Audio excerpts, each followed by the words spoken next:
বন্ধুরা, আজ আপনাদের জন্য ডোরেমনের নতুন সিরিজের একটা ছোট্ট এপিসোড নিয়ে এসেছি। এই এপিসোডে নোবিতারা আইস এজে পৌঁছে যায়, তারপর ঘটে ইন্টারেস্টিং সব ঘটনা। তাই ভিডিওটি আপনারা লাস্ট অবধি এনজয় করুন। আর আপনারা সবাই ভিডিওটিকে বেশি বেশি লাইক আর চ্যানেলটিকে সাবস্ক্রাইব করে রাখুন, না হলে এত কষ্ট করে আপনাদের জন্য ইউনিক সব এপিসোড খুঁজে বের করতে ইচ্ছা করবে বলুন? যাই হোক, আজকের এপিসোডের শুরুতে আমরা দেখি নোবিতা তার বন্ধুদের সাথে স্কেটিং করতে গেছে। নোবিতা যেন প্রফেশনাল ভাবে স্কেটিং করে শিজুকাকে ইমপ্রেস করতে পারে, সেজন্য ডোরেমন তাকে স্কেটিং শুজ নামের একটা গ্যাজেট দেয়। তো নোবিতা গ্যাজেটটা পরে নেয় আর শিজুকাকে নিয়ে স্কেটিং করতে গ্রাউন্ডে চলে যায়। কিন্তু সেখানে এত মানুষের ভিড় ছিল যে ঠিকমতো হাঁটারও জায়গা ছিল না। নোবিতা বারবার লোকজনের সাথে ধাক্কা খেতে থাকে, এমনকি জিয়ানসুনিও একটা তাগড়া লোকের সাথে ধাক্কা খেয়ে পড়ে যায়। এমন সিচুয়েশন দেখে সবাই হতাশ হয়ে নিজেদের বাড়ি ফিরে যায়। তবে সবচেয়ে বেশি হতাশ ছিল আমাদের নোবিতা। ডোরেমন বলে, এত মানুষের ভিড়ের মধ্যে তো তুমি কখনোই ভালো মতো স্কেটিং করতে পারবে না। স্কেটিং করার জন্য এমন জায়গা প্রয়োজন যেখানে মানুষের ভিড় কম। এই কথা শুনে নোবিতা ভেবে দেখে যে এমন তো একটাই জায়গা আছে যেখানে চারিদিকে আইস গ্রাউন্ড থাকবে আর কোনো লোকজনের ভিড়ও থাকবে না। নোবিতা তখনই শিজুকাকে ডাক দেয় আর একসাথে ডোরেমনকে নিয়ে আইস এজে চলে যায়। সেখানে চারিদিকে শুধু বরফ আর বরফ ছিল, তার সাথে ছিল মারাত্মক ঠান্ডা। নোবিতা স্কেটিং করার এত বড় জায়গা দেখে খুশিতে শিজুকার সাথে স্কেটিং করতে লাগে।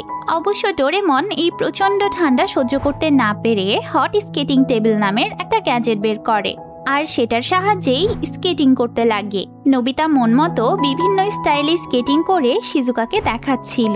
এতে শিজুকা অবাক হয়ে যায় যে নোবিতা এত ভালো স্কেটিং কোথায় শিখলো। এই সময় একটা আইসেজের মেয়ে সেখানে এসে নোবিতার পিছে পিছে স্কেটিং করতে লাগে। নোবিতা যখন পিছে তাকিয়ে অদ্ভুত আর বড় সড় দেহের এই মেয়েটিকে খেয়াল করে, তখন সে রীতিমতো চমকে যায় আর ভয়ে পালাতে লাগে। তখন মেয়েটি তার উইপেন দিয়ে বরফে আঘাত করে, এতে বরফে ফাটল ধরে আর নোবিতা পড়ে যায়।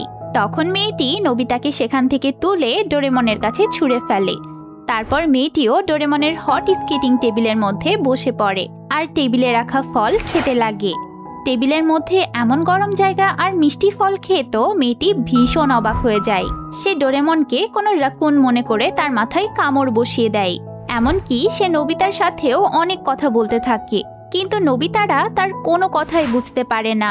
তাই ডোরেমন ট্রান্সলেশন টুল ইউজ করে আর নোবিতা শিজুকাকেও ইউজ করতে দেয়। এবার তারা মেয়েটির সব কথা বুঝতে পারছিল। মেয়েটি নোবিতাকে জিজ্ঞেস করে যে নোবিতার জাতির নাম কি।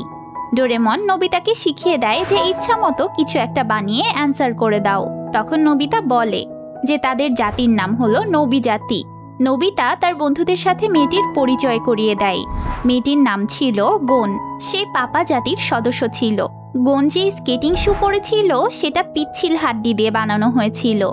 এটার সাহায্যেই তারা বরফের ওপর স্কেটিং করত। নোবিতার স্কেটিং শু গোনের অনেক পছন্দ হয়েছিল, তাই সে স্কেটিং শুটা নিতে চায়, কিন্তু নোবিতা তো এটা দিতেই চায় না। তখন গোন নোবিতাকে একটা স্কেটিং কম্পিটিশনের চ্যালেঞ্জ দেয়। এই কম্পিটিশনে নোবিতা জিতলে সে তার মহামূল্যবান লকেট নোবিতাকে দিতে চায়, আর গোন জিতলে নোবিতার স্কেটিং শু গোন নিয়ে নিবে। কিন্তু নোবিতা এই কম্পিটিশন করতেই চায় না। পরিস্থিতি খারাপ বুঝে ডোরেমন নোবিতাকে নিয়ে পালাতে চায়, কিন্তু গোন এত সহজে তাদের যেতে দেয় না। সে ডোরেমনকে কোকের বোতলের মতো ঝাঁকিয়ে দূরে ছুঁড়ে ফেলে। তারপর একটা বড় বরফের টুকরো নিয়ে তাকে মারতে চায়। তখন ডোরেমনকে বাঁচানোর জন্য নোবিতা বাধ্য হয়ে কম্পিটিশন করতে রাজি হয়। এরপর গোন নোবিতাকে বলে যে সামনের লেকটাই যে আগে পৌঁছাবে সেই জিতবে, আর ডোরেমনের সিগন্যালে রেস শুরু হয়। যদিও নোবিতার কাছে স্কেটিং এর গ্যাজেট ছিল, কিন্তু গোন নোবিতাকে হারিয়ে দেওয়ার মতোই স্কেটিং করছিল। দুজনের মধ্যে বেশ ভালোই টক্কর হচ্ছিল, কিন্তু এক পর্যায়ে নোবিতা গোনের থেকে সামনে চলে যায় আর একটা বাচ্চা ম্যামথের সাথে ধাক্কা খেয়ে পড়ে যায়। এতে বাচ্চা ম্যামথটা ভয়ে তার মায়ের কাছে পালিয়ে যায়। এবার একদল ম্যামথ নোবিতার দিকে তেড়ে আসে। নোবিতা তার স্কেটিং শুয়ের সাহায্যে কোনো মতে ম্যামথগুলোর পায়ের নিচে চাপা পড়ার থেকে বাঁচছিল। ডোরেমন ব্যাম্বু কপ্টারের সাহায্যে নোবিতাকে রেস্কিউ করতে আসে, কিন্তু ম্যামথগুলো ডোরেমনকেও ধাক্কা দিয়ে দূরে ফেলে দেয়। এবার একটা ম্যামথ নোবিতাকে পায়ের নিচে চাপা দিয়ে মারতে চায়।